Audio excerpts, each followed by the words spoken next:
for new taxes from 8% to 16%.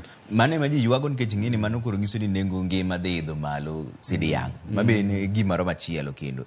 Pono ne sirkal doho owito oko chik mar omenda no duto. Ngwacho ni gini oko dhi maber.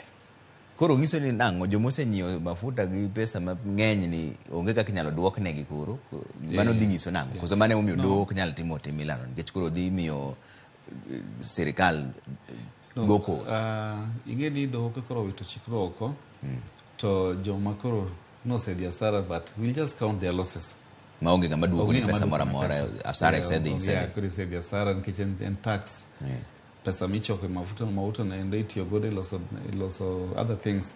Koro en mana ni it's not possible in law, even in reality.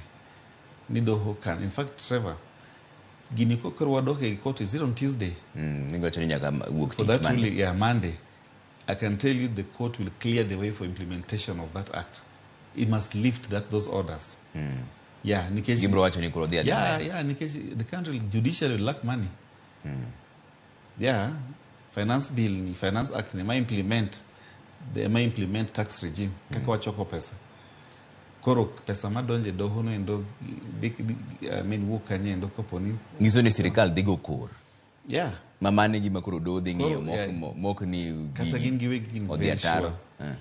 On Monday, the orders freezing implementation of the Finance Act 2023 will be lifted as a matter of course. At least substantially to allow for operations to go on. Nyaka wene sirkal otitije. To ka gisetime kamano to koro ngiso ni wach no rumo kamano. Dikoro rumo mana kamano. Gima mora gi public interest okabiro keni mondo I discourage Kenyans joluo.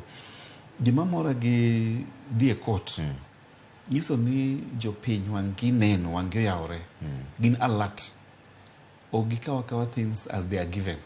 Big question a lot. Mano ber moloyo mio we say it can puncture the wheels of impunity. Ka impunity was running very fast to koro with them was gaining gari kono punctured koro nyaki slow down. Sometimes can slow down completely. Okay. Gima koto temwache ni koro let's slow down completely, let's not move this vehicle. Okay. But it's not possible to slow down completely and park the vehicle, which is the Finance Act. Everything but it's a good thing. Okay. People are trying to hold government to account. Kwa kanyo wadia ni weche mag do achiel ni. Chako golo ng'eto moro mar